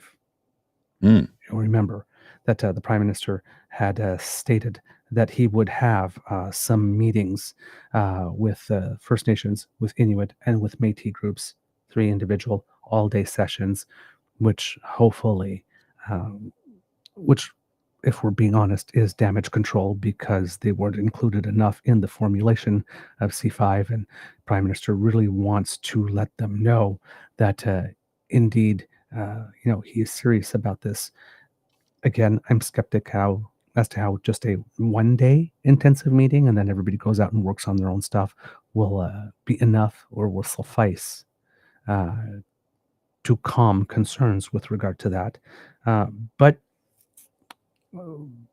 we'll see what that happens, how that works. And then there is a third meeting for some reason off the top of my head that I cannot remember, and I knew before the show, and I'm so sorry. But he does have a series, I think it is, of 3 big meetings scheduled this week, and I'm sure I'm going to find it in my notes at some point what the third one is. But all of these meetings have to do with coordinating a response to the trade issue and making sure that what he plans to do with regard to C5 can progress with as minimal speed bumps as possible. So I know that meeting with First Nations scheduled for Thursday had been scheduled for a while. So this vacation that he allegedly took was probably only going to be about a week Maximum. anyway. And you had these people losing their minds in public. Well, and let's not forget that even when the PM is on vacation. Exactly. Prime Minister is always a 24/7 on-call job. It's not like you and I taking a vacation. Right. Call comes in, he answers it. Right? Now, would he be the first recipient of that call? No. One of the aides, somebody in his office would field the call and go, yeah, okay, no problem. Then they go and get him. You're working 24 hours a day, 7 days a week when you're the PM. You are always on call, even on vacation. Right.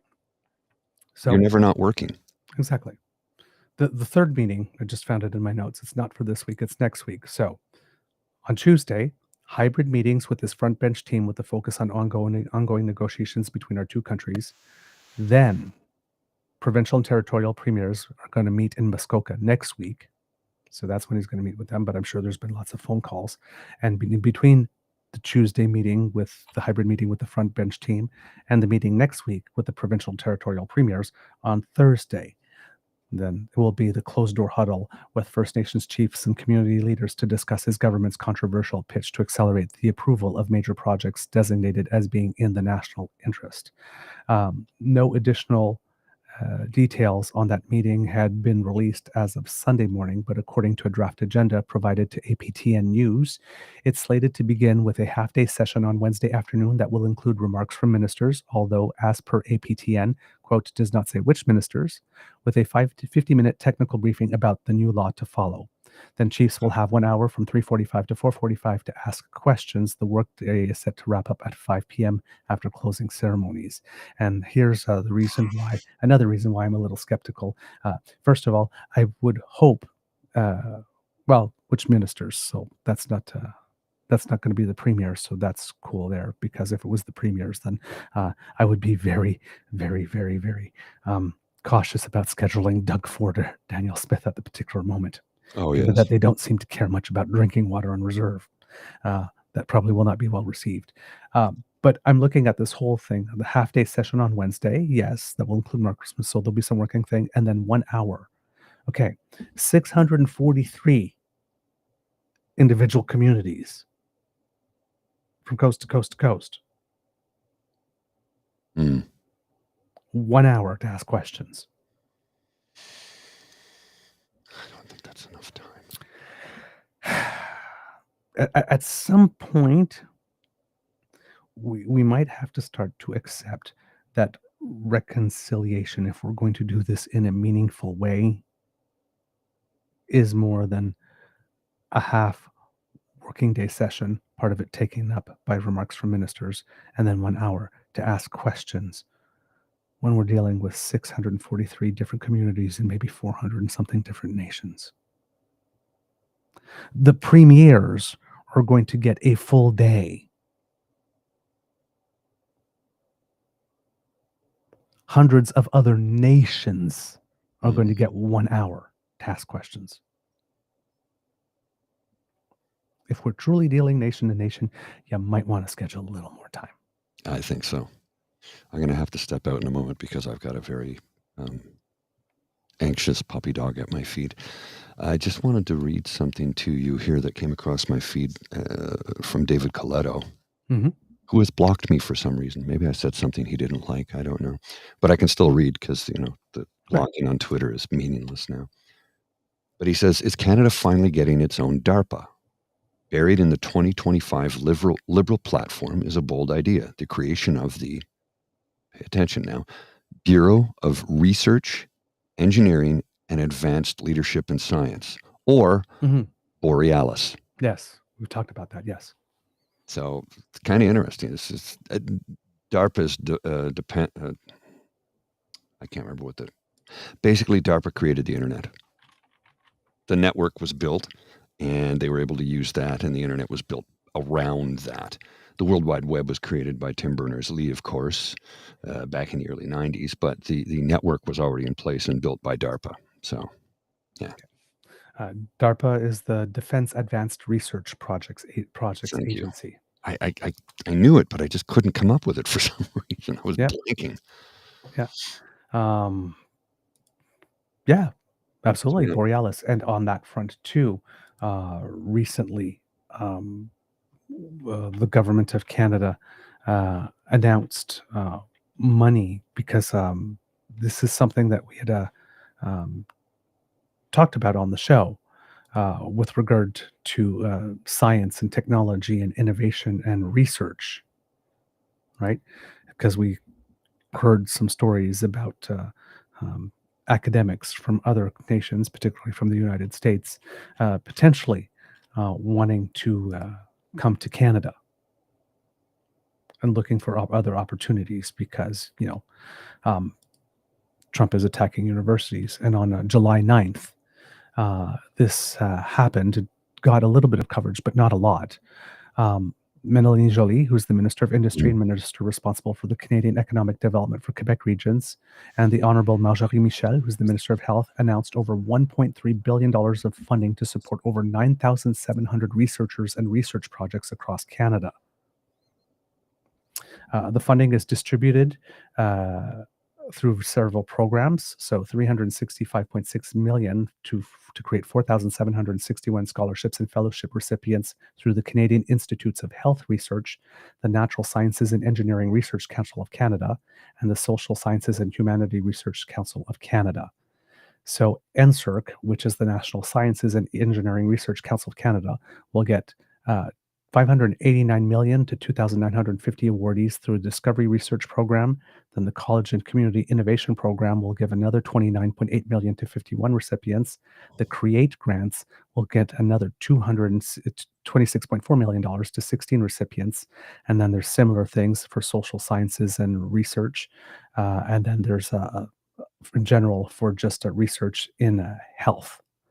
And then there are other things like the Vanier Canada graduate scholarships and the Banting postdoctoral fellowships that also received a boost in funding.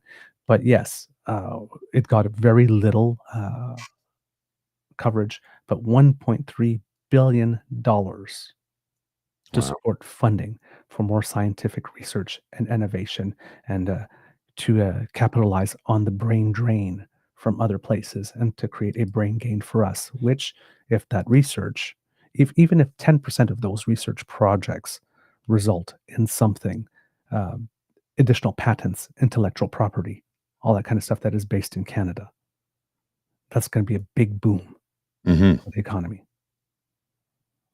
So one of the first few domestic policies coming up. Now, there's a lot of things domestic. I have to be fair, because when I'm saying that the Prime Minister is not particularly visible on domestic policy, he hasn't been all that much. But that doesn't mean that the other ministers and whatnot haven't been going across the country and making these small announcements. Right. But they're not getting the coverage that they need. But specifically on the issue, when the Prime Minister said, to the workers in the industries, we will have your back, because there still haven't been any announced changes to the EI system. And there still isn't a CERB type program or a workers compensating companies for workers' salaries to try to do something to keep them on the job, or if they're just reduced to one shift or that type of stuff. There hasn't been anything like that that's been announced yet. Well, like I said at the top of the show, my EI is done. I've got no money coming in. Now I start a new job next Monday, but I don't get any money until the 31st. So it's like, some bills are just going to have to wait. I don't have a choice there. There's Yep. no money coming in. So, yeah, I'd like to see those programs created and started sooner, and the sooner the better. I'm Now, not some of alone in them, this. There's a lot of Canadians going through this right now. yeah. Now, some of this requires legislation, hmm which is not going to happen. So that again, we're talking about a decent amount of time for people to have to wait to know what is going to happen. Yeah, because he talked about this back in January, Yeah, February. exactly. It's been So 7 months. Come on, man. yeah, Do something, please. yeah. Like, I realize the House isn't sitting, but can we put a temporary program in the meantime as a stopgap measure? Because my gap is fully stopped. Or even just announce what it is that would be planned in legislation so people know that they actually have something to hope for. Yeah. Now it's time for a UBI, period. And every time I mention this to a friend of mine, he goes, "But you can't give people money for nothing. They won't work." And I'm like, that is simply not true. I said, you know what? There is going to be a percentage of the population that is unemployable. There's always a percentage that cannot work. It's a very small percentage. Then there's another percentage that will refuse to work, but it's very, very small. Turns out that when you give people money to cover all their basic needs, they actually start to pursue things and start their own businesses or go back to school or have the ability to choose a better job that pays better. One of the issues of wage stagnation is because the workforce has more people in it now than ever before. And calling for equal wages for men and women stagnated the wages increasing for everybody across the board. Why do you think CEOs earn 1,400% more today than they did 50 years ago? Yep. There's more people in the workforce. So let's just pay them less because you'll be lucky if you can get a job. This is how our overlords, our oligopoly, has treated us for the last 50 years. Well, I'd say since Reagan, so the last 45, when the trickle-down effect started and the end of marginal tax rates ended. Anyway, I could go on for a long time. We'll have that conversation another day. I do have to go because my doggy is really desperate to get out. So All right, my friend. I'll take my leave. Thanks for joining us, folks. I'll have more grizzly growls coming up soon. I got to go. Take care. All right, my friend. All right. Before we go, one last little thing that happened because Pierre Poilievre tried to stunt once more because the ethics commissioner has done his job and released what he found after Prime Minister Carney submitted all of his information way earlier than he needed to for the ethics commissioner to determine where his potential conflicts would be and what types of conflict screens would be needed. This is according to that liberal rag, the National Post, because just for shits and giggles, Christopher writes, Prime Minister Mark Carney will have to recuse himself from any discussions directly involving Brookfield Asset Management, payment processing giant Stripe, and of companies owned or controlled by them as part of an extensive conflict of interest screen. In a disclosure posted Friday afternoon on the Ethics Commissioner's website, Carney said he had agreed with the Watchdog's office to set up a conflict of interest screen between himself and Brookfield Asset Management, Brookfield Corporation, Strike Incorporated, and any of the 100 other companies owned or controlled by them at the time he set up a blind trust to oversee his assets. Before jumping into politics, Carney was chairman of Brookfield Asset Management, which has US $1 trillion in assets under management, and has also helped lead efforts to raise capital for two major Brookfield clean energy funds. He was also on Stripe's board of directors. Quote, "This screen will prevent me from giving preferential treatment to any of the companies while I exercise my official powers, duties, and functions as a reporting public office holder. The screen means that Carney cannot be involved in any official matters or decision-making processes that would further either his or the interests of the 103 companies, many of which operate in the renewable energy and real estate sectors." Quote, "That's the largest scope I've ever heard of," commented Ian Stedman, a government ethics specialist who previously worked for Ontario's Integrity Commissioner. Quote, "I think that they're going to have to get creative to make administration of this screen efficient," adds Stedman, now an associate professor at York University. The screen will be administered by Carney's Chief of Staff, Marc-André Blanchard, and Clerk of the Privy Council, Michael Sabia, respectively. If he is made aware that a matter being discussed with him involves his ethics screen, he must remove himself from the room and make a public declaration of recusal. But the Prime Minister isn't barred from all discussions that may impact those companies. Carney's screen contains a caveat where he can participate in discussions or decisions on matters that broadly affect any of the 103 companies if they are part of a larger group, unless those interests are disproportionate to the other members of the class. It was not immediately clear what represents a disproportionate interest. Stedman said that will be a key question for both administrators of Carney's screen. The ethics screen risks posing significant implementation challenges, if only because of the sheer scope of the Prime Minister's responsibilities combined with the large number of companies to be screened. Adding to the complexity is that Carney has repeatedly promised to transform Canada into conventional and clean energy superpower. Stedman said this is the first time the ethics commissioner will have to police such a broad ethics screen for the highest-ranking elected official whose hand touches nearly all facets of government. That means there will likely need to be a fair amount of self-policing from Carney regarding any potential conflicts and files brought to him. Quote, "This is going to be a new challenge for this institution to monitor in a way that ensures public confidence. Someone in this position with this robust of a portfolio." Again, this is some interesting framing by the National Post here. But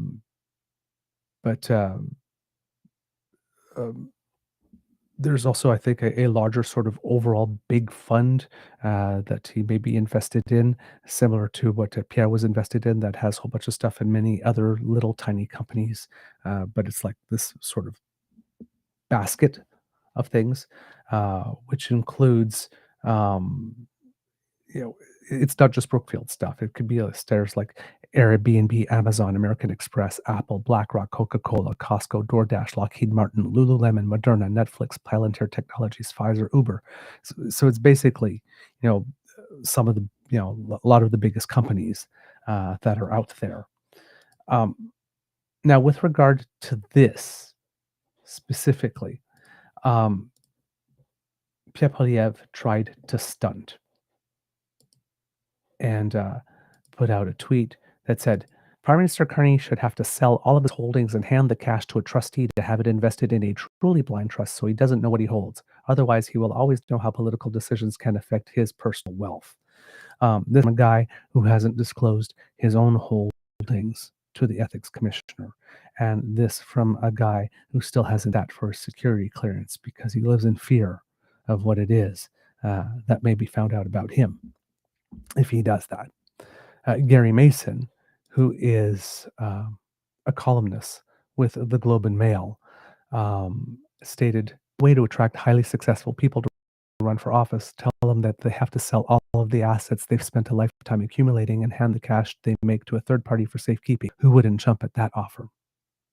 It's an offer that Pierre Poilievre himself would not accept because he hasn't even attempted to live up to the standard that he demands of others here. According to the CBC, it says here that according to the Conflict of Interest Act, Carney didn't have to divest his assets until 120 days after becoming Prime Minister. The rules are meant to prevent office holders from making decisions that might benefit themselves. Of course, Prime Minister Carney had put his assets into a blind trust shortly after winning the Liberal leadership, but before being sworn in as Prime Minister. So he did it way before he even needed to, and still Poilievre kept on trying to claim that there's some type of underhanded thing that the Prime Minister is then candidate, now Prime Minister, was trying to do. This here has to do, and I have to make it very, very clear, that when Pierre Poilievre comes out and say things like the Prime Minister was trying to hide something, or, gee, look at all these screens. No wonder he was trying to hide stuff. Let's again remind everyone, he didn't try to hide stuff. He followed the established process earlier than he needed to. Yes. And now the process has run its course. And now we are finding out. And the whole reason that Polyev is doing this, stomping his little foot and trying to make a deal out of this, is because Polyev was trying to supplant himself as the ethics commissioner, wanted all of that information public so he could tell you, Canadians, how corrupt the prime minister was and what all his conflicts were, and get you to run with that. So Pierre, right now, this whole tantrum is purely performative, and it's him being upset that the ethics commissioner was allowed to do his job according to the processes that had been established and agreed to by everyone. Pierre wanted to create a new special process just for this prime minister. And he wanted to be the one who controlled it. That's what's really going on. So, Prime Minister didn't hide anything, was not underhanded, did everything that he was expected to do, did it early. And now we have the results. Now, is it fact that this will be a screen that is more complicated to manage? That is absolutely true, given how wide and how broad his holdings were. But then again, given how broad and how wide his holdings were, kind of makes it hard to pick one and say he's being a favorite. And with anything regarded to Brookfield, we have to remember that Brookfield, at any given time, anything related to Brookfield, which is Brookfield and like 103 different companies, represents 7 to 10% of the entire Toronto stock market.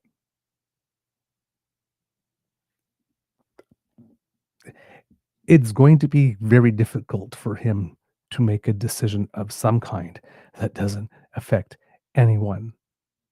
About 7 to 8% of the Toronto, 7 to 10% of the Toronto stock market.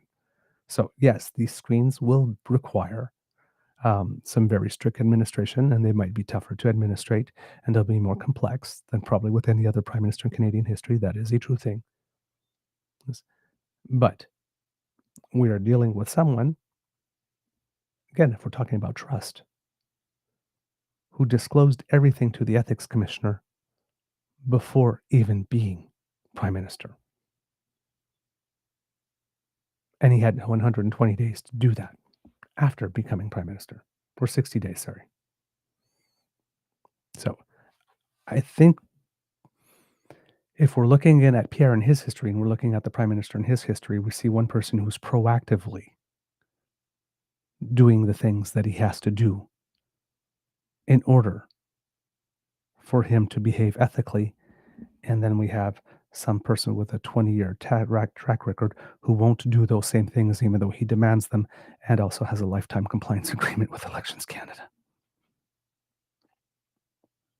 who might possibly actually have a criminal record today if it weren't for that lifetime compliance agreement with Elections Canada. So again, I'm not going to be very quick to buy the narrative that Mr. Polyev would like to be the one that dominates in the public domain on this one. All right, kids and cubs, that's the end of our show. We hope that you enjoyed this episode because we enjoyed making this for you. Oh, is someone having an anniversary? I just saw something go by in the chat that somebody might be having an anniversary, but I couldn't see who because it just disappeared from the chat. I'm sort of delayed in mine as it was going through. But if somebody's having an anniversary, happy anniversary. We love here at the Beaver Lodge, and we hope that your anniversary is absolutely delightful. Kids and cubs, if you would like to help us out, please share our content on the web and with your friends. You are influencers in your circle, and so when you share our content and add a little something of yours to it, it helps us out a lot. Now, if you do not want to miss an episode because, hey, You're busy, you're on the go, and you've got things to do, and you're not always able to watch. Well, hey, that's okay, because we are portable and you can take us with you thanks to the Ray Girl. If you scan that QR code, that will bring you to our pod page. And if you are listening, podpage.com/the True North Eager Beaver with a hyphen between each one of those words. And when you click on subscribe, when we have something fresh off the bandwidth, it comes directly to you. And if you're listening to us on podcast, if you can give us stars on reviews, that helps us very much. Thank you so much. And if you would like to help us in other ways, then maybe you just need to surf yourself on down to the True North Eager Beaver Media Incorporated YouTube page, where Kits, Cassie, and Elaine are beckoning you to smash with our buttons. And if you're watching right now, hey, remember, if you smash now, you don't have to remember to do it before you leave. Like, share, and subscribe. There are buttons. Give them a little click, give them a little flick, give them a little lick. Hey, we don't judge. But when you do, it helps us with the algorithm, and we're very grateful for your help. Now, if you'd like to help us in other ways, we do incur some costs to bring this show to you. And if you would like to help us with those via an expression of enthusiastic encouragement in the form of a tip or a donation to the Beaver Lodge Emergency Hydration Fund, because we must do everything we can to keep our beavers moist. Because a moist beaver is a happy beaver. If you would like to help us with that, then coffee, ko-fi.com/eagerbeaver, all in one word, is where you can go to make that donation.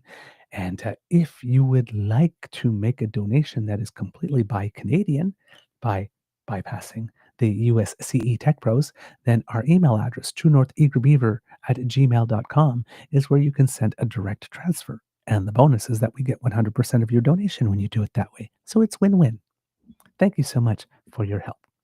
Kits and Cubs, because democracy is something that you do. Again, we are going to tell you about mypcalberta.ca.